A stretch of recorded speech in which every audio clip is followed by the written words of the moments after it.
Alright, so I think that this could be something interesting to talk about. Dragon Age. I've been consuming a little bit too much Dragon Ball content as of late. There's literally a MOBA coming out soon. I don't know why. Dragon Age, the Veilguard, has dropped a brand new trailer for its release date, and I would like to talk about it. I didn't quite have the chance to cover that during the Summer Games Fest, that, for an instance, did release a trailer that was not well received at all, for which they proceeded to release actual gameplay, which was very nice. Like, why didn't they do that in the first place? It was so much better. So I know that many have a lot of criticism for Dragon Age, and that is within the fan base itself. It's not just from outsiders who are talking about how the game is changing and stuff. No, it always has. For the fourth iteration now, the gameplay has changed. They always do that, from a CRPG route to now what looks like straight up Dragon's Dogma. And in all fairness, I'm not complaining about it. I'm just interested in knowing what is actually going to happen within the game. But if I have to levy one criticism from what I've seen so far, is that showing first at least level 1 gameplay is kind of a strange thing. But that's just a little bit of a nitpick that I have here. Let's check the trailer actually, then I'll share my thoughts. Alright. You have no idea what you have done. Is that our main character? The blighted elven gods walk free. All because you disrupted my ritual. You battle against gods. They will not rest until you are on your knees. Oh yeah, he made the veil. Cowering. Helpless in the face of such power. Rook, you've got this. That's us, MC. I've seen your work. You're clever, adaptable, and you don't know when to quit.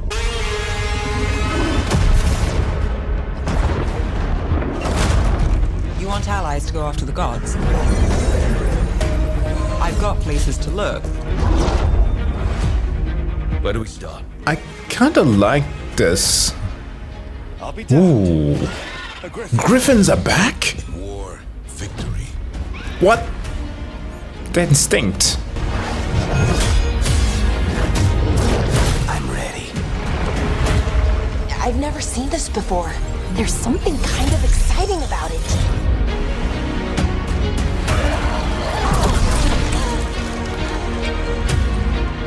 What is happening to me?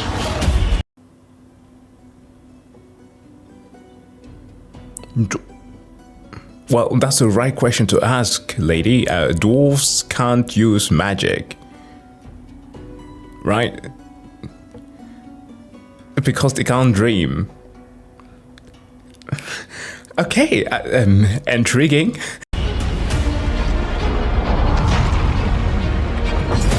Let the Fae draw close. Draw the dragon out into the open. I like the Baldur's Gate kind of You and me, Rook. aesthetic. Maybe that's what scares me. Romance, of course. These are the times in which legends are born or slain. Girl, you look younger?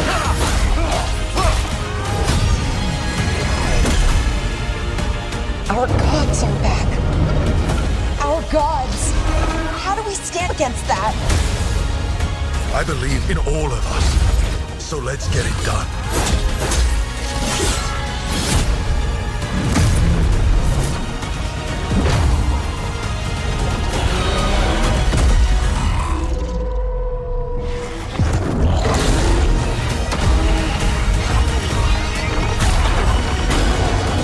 Wow.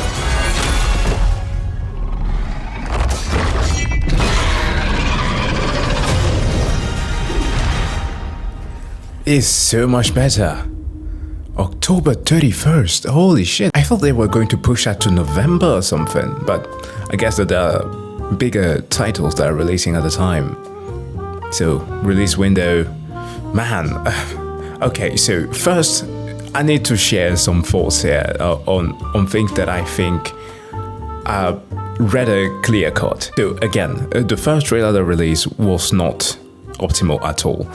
To the defense of the team, if one can even do that. There was an interview by the lead writer of Origins, David Gator, some time ago, I can't remember exactly where he talked about the marketing that was done by EA. And we have to remember, marketing teams are not the ones who actually work on the stuff. Neither are they the ones who actually play the stuff. So they don't care. They are the ones who are always going to push whatever is popular, whatever is eye-catching to as many eyes as possible. And that does often not involve the actual core fan base. So if there is a certain point that one could be excused to like justify why they went with that trendy, weird trailer, that would be it. But what he did here is amazing. So let me play the thing in the background here. So on one point, right, we have the lore. We have our main character here, who I guess is the one they were calling Rook. And we have Solus.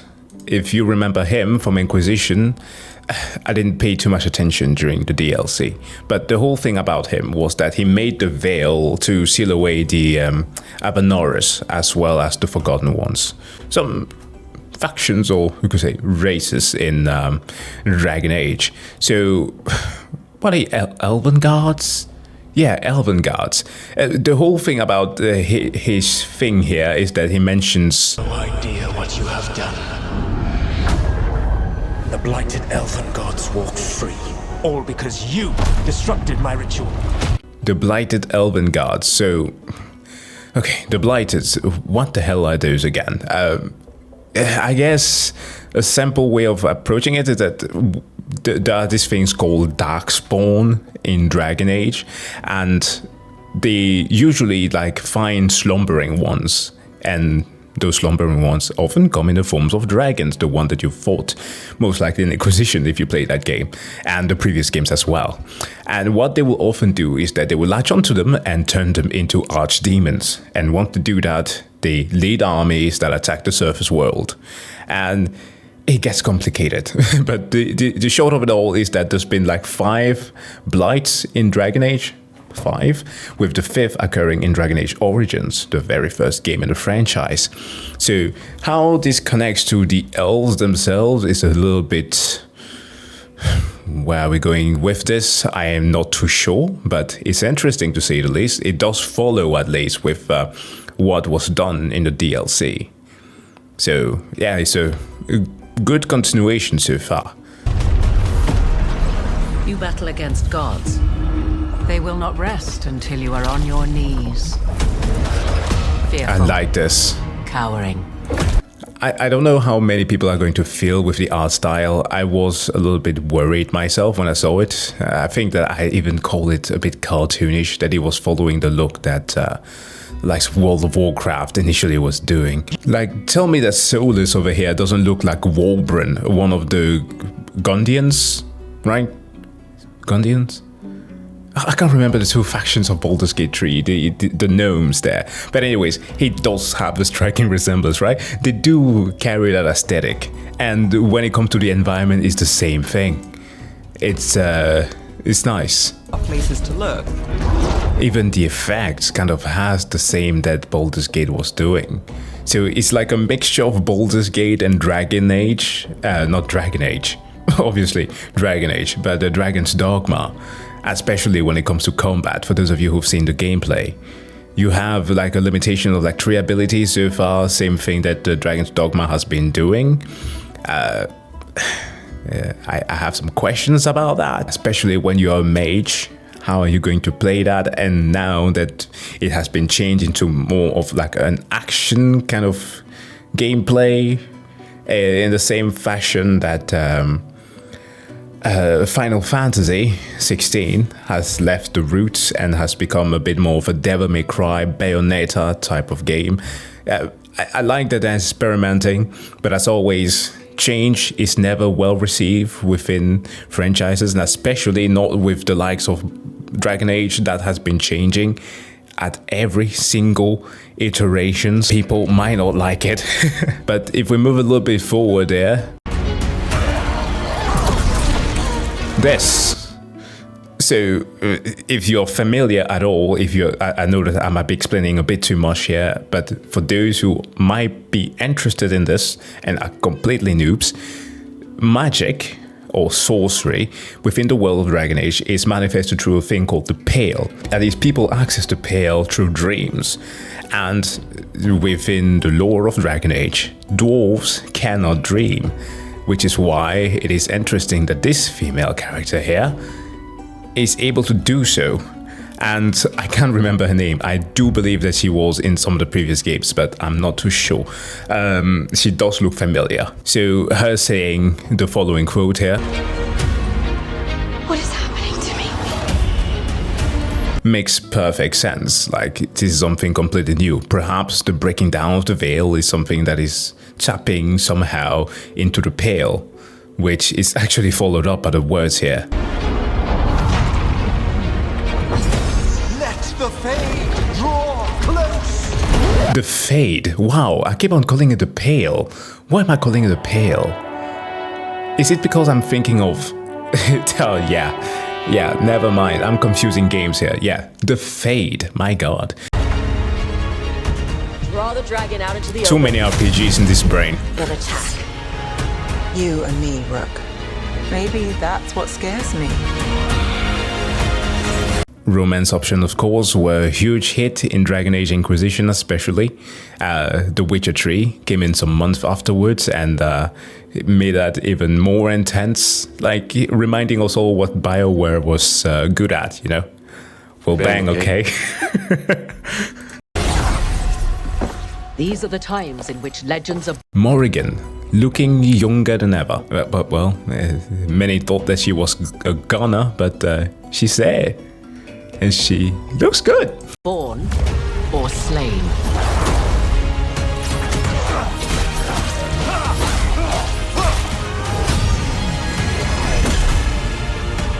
Our gods are back. Our gods. How do we stand against that? Yep. I believe in all of us. So let's get it done.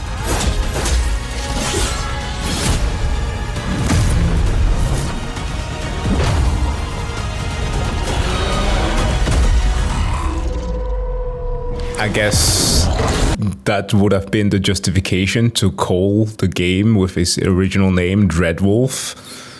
But yeah, I don't know about the Veilguard. Perhaps just Veilguard.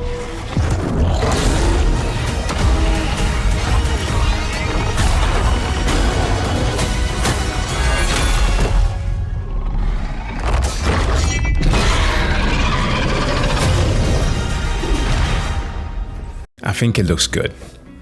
From this trailer alone, judging it from what I'm seeing right here, it's a good product.